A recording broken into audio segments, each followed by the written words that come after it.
Bonjour tout le monde, je vous salue, c'est votre ami et frère ITS on the microphone Prési.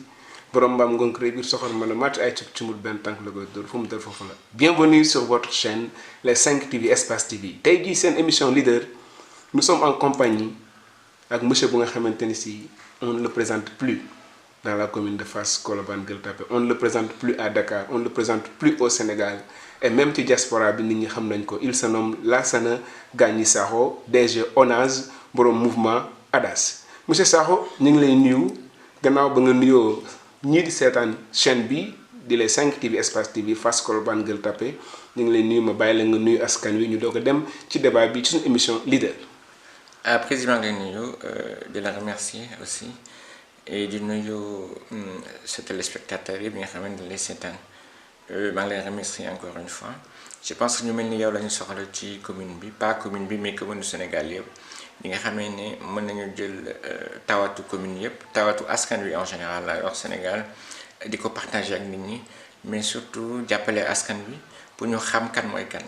parce que sama xel bu gàtt mooy nit bala nga koy tànn di ko dénk dara foog nga xam ko def naa lu mel nii dina tax dina leeral ñëpp askan wi xam kan mooy kan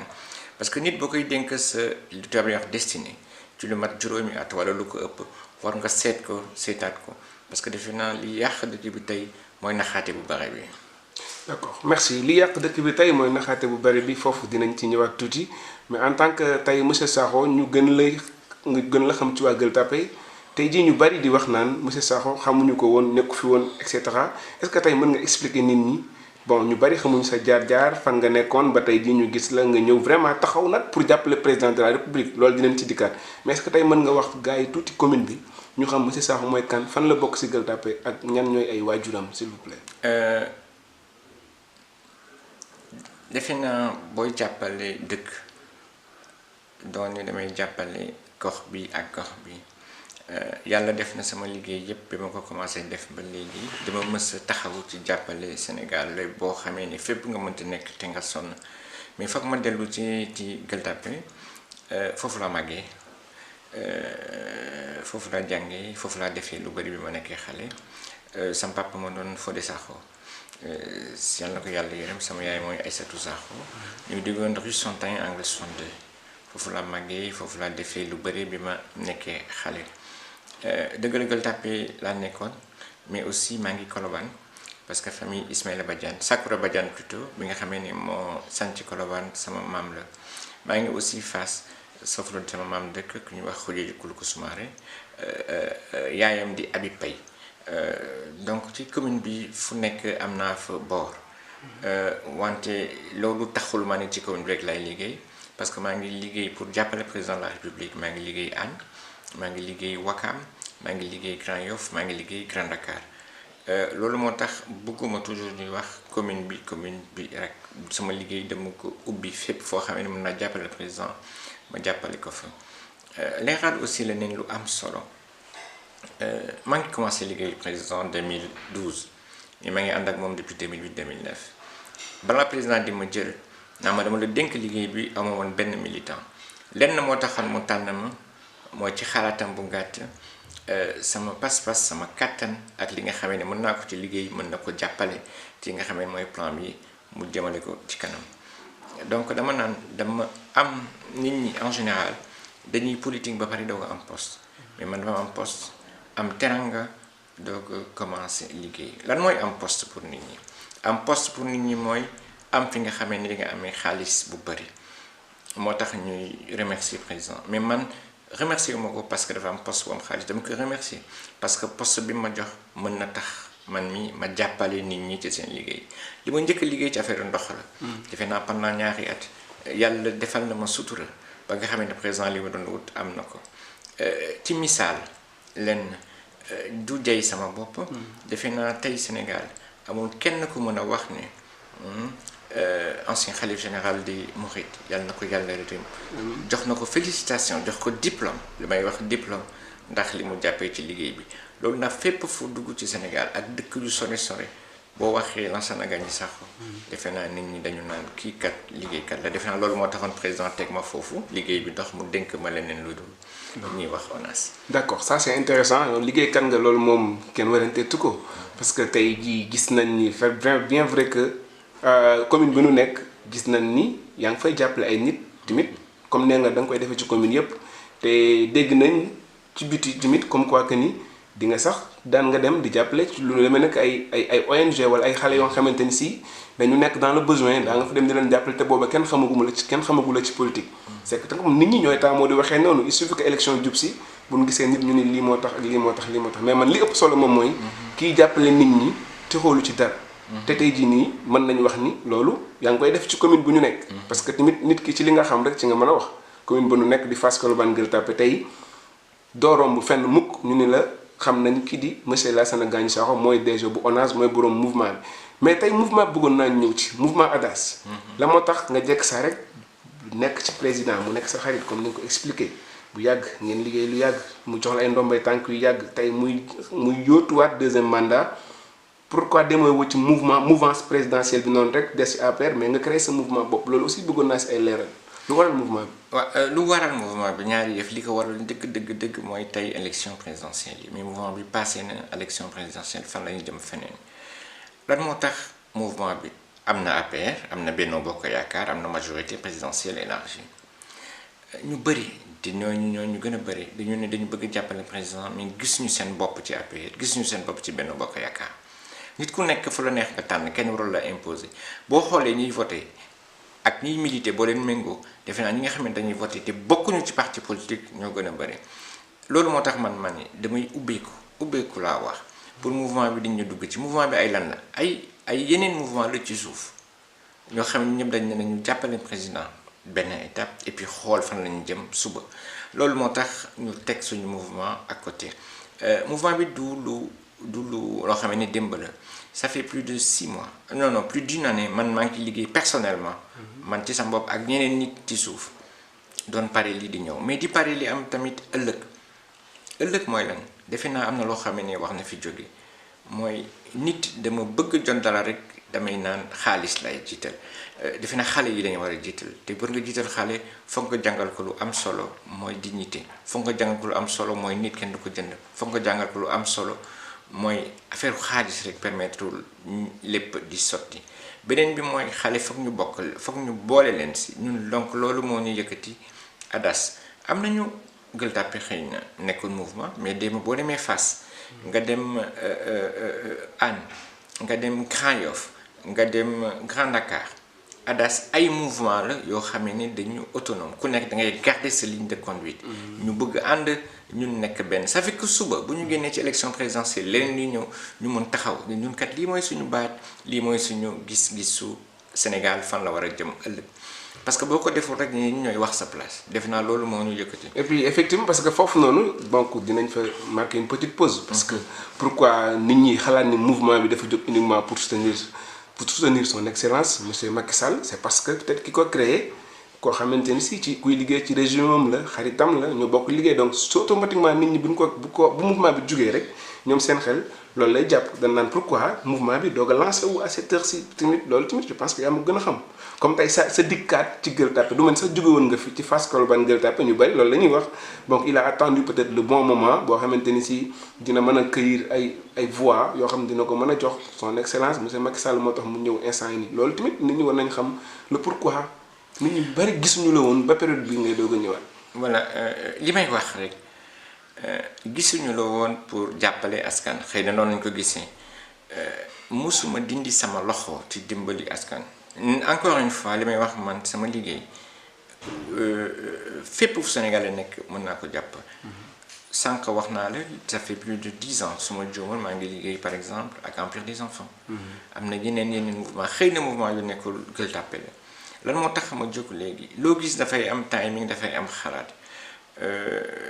timing bi xalaat bi mooy li ma doon togg li ñu doon pare foog mu ñor ADAS du man rek ay nit laay liggéeyal. donc dañuy choisir ban timing la ñuy ñëw commencer liggéey ak yenn gox yi peut-être dañuy wax dafa tomber ak élection yi di ñëw dans 6 mois mais pour man loolu du nekk loo xam ne nii. élection yi ñëw dans combien de mois. dans 4-5 semaines. mais defe naa bi ñu commencé liggéey Gueule Tapée yàgg na. mais pour man du loolu moo am lu ëpp du loolu moo am lu ëpp solo pour man mooy nan laa mën a defal askan wi. du ma yem. du ma ko nangu moom sax du ma yem ci commune Fass Colobane Gueule Tapée parce que jàppale président weesu na foofu. mais surtout dëkk bi fan la jëm ëllëg weesu na foofu. defe naa aussi nit ñi foog ñu xam kan mooy kan. commune bi dafa tumuranke ci lu bëri. mais loolu am na lu ko waral xëy na peut-être ñu ñëwaat si. absolument. mais defe naa am na situation yoo xam ne boo fa tolloo foog nga xoolaat yow yaay kan lan moo tax nga nekk fii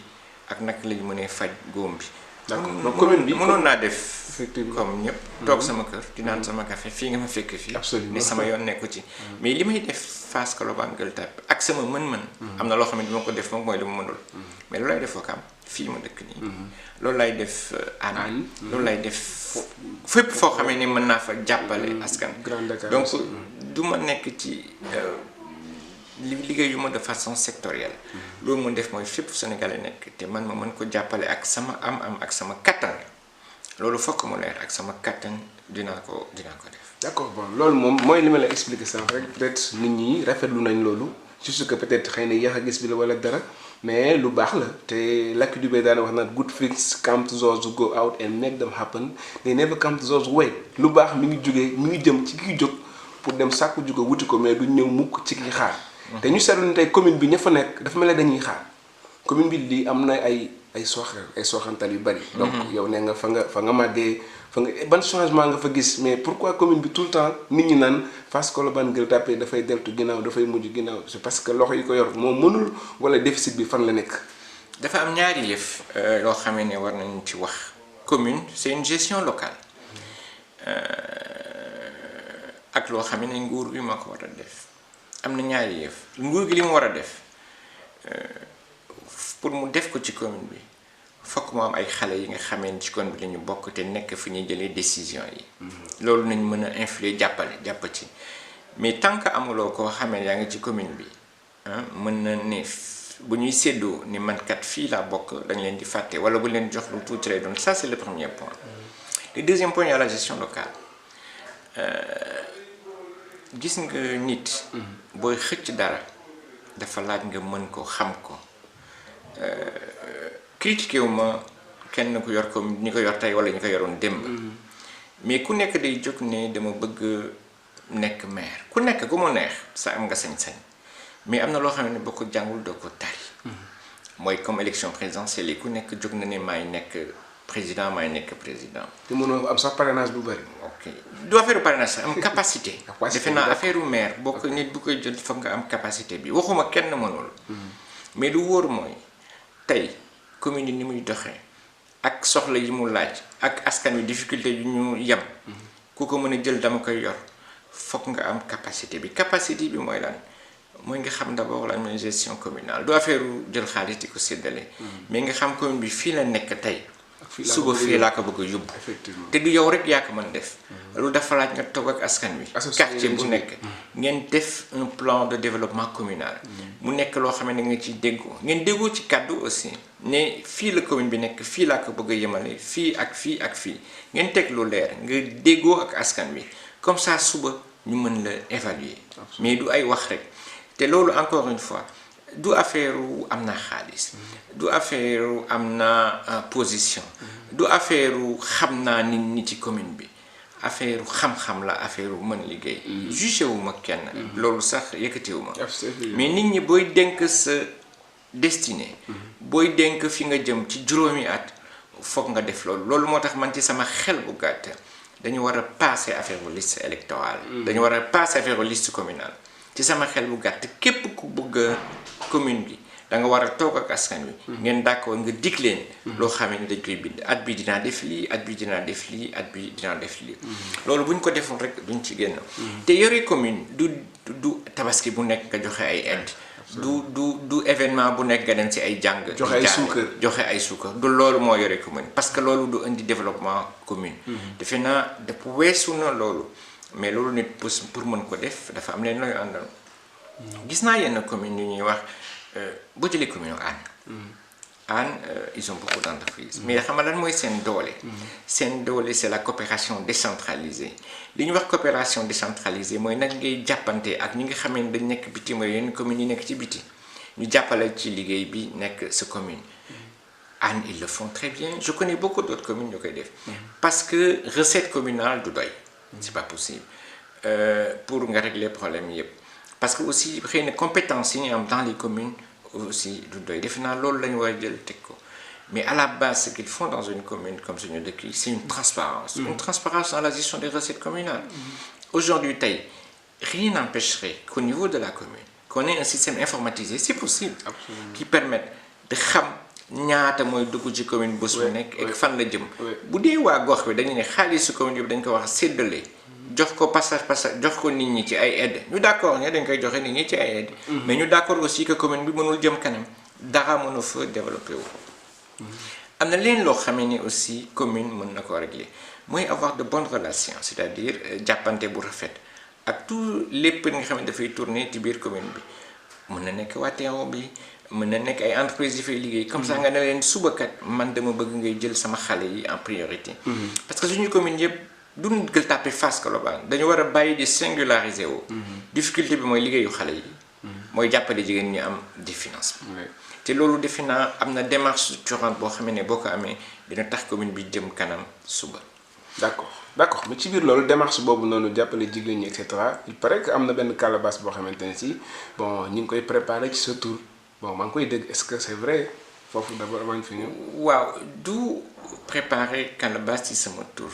bugguma sax loolu te ñaanuma ko du def parce que lu may def dama koy de façon très désintéressée. donc gis nga dañuy seetlu ne jigéen ñi li ma seetlu ñoo ëpp pas-pas ñoo ëpp mën-mën ñoo gën a sonn pour jëm kanam mais seen doole bëriwul man ni ci sama xalaat bu gàtt man ni naka lañu war a def pour ñii ñu ma leen jàppale ak li ma mën man sans jël loo xam ne alalu nguur la ma réfléchir ma ne xëy na bu leen jàppalee dimbali leen boole leen jox leen benn somme bu symbolique calebasse bu nekk defan loolu bu ñu ko defee na tax ñu mën a jëm kanam. d'accord loolu la ñu def ci commune bi. moo tax ma ne du ma yem ci Gueule Tapée. effectivement parce que ça va au-delà de ça. da ngay sillonner donc ci Gueule Tapée Fass ak Colobane moo ciy des loolu mooy li njëkk. pour jigéen ñi man gëm naa ne suñu commune yi ak suñu dëkk yi ëllëg jigéen ñi ñoo ko mën a suuxat. parce que defe naa nit ñi mel ngeen gis leen ñoom ni ñuy sonnee di def dërëm di ko def calebasse di ko bokk pour jàppalante seen biir. ñooñu ku leen pousse tuuti rek. ñu mën a liggéey dara d'accord loolu benn étape la mais am na beneen étape. wala nga jël xaalis yi jox jigéen ñi mais nañu réfléchir loolu maa ngi ciy xalaat naka la ñuy def pour permettre ñu am mën a am garantie comme ça koo xam ne am nga projet bu gën a rëy nga bañ a xaar DER nga dem dans une microfinance ñu mën la financer man lu may def rek c'est mettre en place une garantie loolu mooy li njëkk am na leen def aussi de façon désintéressée comme je dis encore une fois mooy la santé man mënuma ne xalaat ne nit ñi nañu am jafe-jafe pour am affaire bu CMU li loolu lañ def aussi jàppale mag ñi ñi nga xam ne dañ ko soxla dëgg pour au moins sur une année ñu mën a am loo xam ne dañ leen koy fay nañu mën a jël seen bopp en charge dans le CMU moo tax on a pris 200 personnes à la Gueule Tapée mag ñi nga xam ne dañ ko soxla def nañ ko Fass dañ ko def Colobane lépp rek pour jàppale askan wi d'accord loolu pour moi c'est un devoir c'est un devoir parce que yàlla may na ma peut-être ma am kattan boo xam ne mën naa jàppale mais encore une fois du ma weesu loo xamee ni mënuma ko d'accord ci loolu lay yëngatu dinaa si jàppale et puis am na xale yoo xam ne mën naa leen jàppale ci ay liggéey yu ndaw pour au moins bu ñu amee seen kër ñu fay mën a indi dara effectivement loolu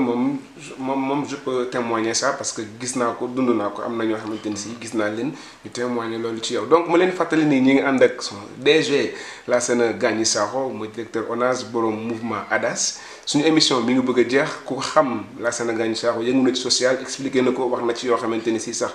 donc vraiment xamuñu ko woon am na yoo xamante ni si mënu ko wax parce que émission bi loolu xaju si mu jóg nag encore une fois fas yéene jàppale son excellence monsieur Macky Sall pour liggéeyam bi mu dooral Sénégal mu continuer parce que tamit moom ak ñeneen ñi ak ñoo xamante ni si xalaat nañ ni lii lu war a am la lu ko war a jàppale président mu àggale deuxième mandat bi mën a yóbbu Sénégal foo xamante ni si nit ñi xalaatuñ ko woon ñoom ci loolu la ñuy liggéey moom ak ay moroomu DG moom ak ñi nga xamante ni si ñoom la àndal ci mouvance présidentielle di APR tey Lassana Gagny Sakho je pense que émission bi moom jéggi na sax temps bi ñu soxla woon mais loolu la laaj parce que tamit boo woowee ndaanaan rek la mën a jàkkaar loolu pour ñu wax waxu ndaanaan tey looy tëjee looy tàggu askan wi. li may tëjee askan wi mooy nit booy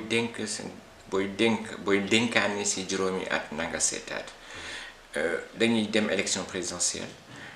maa ngi ñaan yàlla mu may ñu ndam président Macky Sall bi ñuy jàppale mu may ñu ndam parce que bilan am defe naa li mu fa def kenn defu ko fi woon ci at yi passé dëgg la am na lu des yàlla rek mooy des mu mat beneen bi mooy élection communale yi ñëw en décembre askan bi bu ma doon ñoom mënuma décider seen place képp ku ne da nga bëgg mairie bi ngeen woo leen place publique ñoom ñett ku nekk seet fan la bëgg a teg commune bi. mais yow bëggoo mairie bi. pour le moment li ma wax. yëkkatiwuma. d'accord pour le moment li ma la wax tey encore. waaw mooy ñaari liggéey àndul ak yor mairie. ñaari liggéey àndul ak yor mairie parce que difficulté yi dafa bëri. mairie bokkul sama agenda tey jii ma lay wax. d'accord mais nit boo duggee ci politique da ngay dem ba nga xam ne moomatoo sa bopp. absolument mais tey li may mën a wax fii mooy. mairie Fass Colobane Gueule Tapée nekkul sama priorité. sama priorité mooy ñu voter le président Macky Sall. absolument voilà defe naa loolu fokk mu leer. ci boppu ñëpp. d'accord. en tout cas maa ngi lay gërëm di la sant. merci maa ngi lay remercier ci opportunité bi nga ma jox. absolument ma fàttaliku waat rek ne li ma yëkk ci tey mooy élection son excellence président Macky Sall. merci en février. yow tamit ma lay remercier mais noo gisee chaîne bi les 5 TV Espace TV bi nga xam ne mooy sillonné Fass Colobane Gueule Tapée. mooy li ma la wax. gestion de proximité dafa important. te defe woon naa ne man ci sama xel bu gàtt. mairie dafa war a encourager initiative yu mel nii parce que tu portes l'information. parce que yow yaa mën a servir relais nit ñi xam lan la ñu def ak lan la ñu deful. en tout cas maa ngi lay féliciter. merci di la encourager. pour nga continuer dans cette initiative là. parce que wax dëgg moo baax. au-delà d'interviewer nit sax. defe naa mënoon nga aussi weesu leneen ñuy am des espaces de dialogue. pourquoi pas yow mii. mais nga invité ñaari candidat mais ñi ngi si ñaar ñu ne dañu bëgg nekk maire nga invité leen ku nekk wax fan la bëgg jëmale commune bi parce que fokk mu leer nit doo ko dénk sa commune pendant 5 ans te loolu leer amaloo ko defe naa loolu liggéey boobu yow war nga ci taxaw ci lu gën a gaaw merci képp ku ne da nga bëgg a maire nga ñëw ci làmb ji d'accord nga ñëw ci làmb ji ñu teg leen ñu wax ñu teg leen ñoom ñaar absolument nit ñi xool kii fan la bëgg jëlee commune bi comme ça suba booy sànni sa carte nga xam di nga xam fi nga jëm d'accord ok merci donc mbokk ñu doon seetaan voilà maa ngi lay remercier mbokk ñu doon seetaan ñi nga àndoon ak DG Lassana Gagny Sakho macha allah mu may ma opportunité bi tey woo ma këram ku ne xam ne ni temps bariwul mais macha allah askan wee ko ñor jàppale président moo ko ñor ba tax na lu bari mi ngi koy def te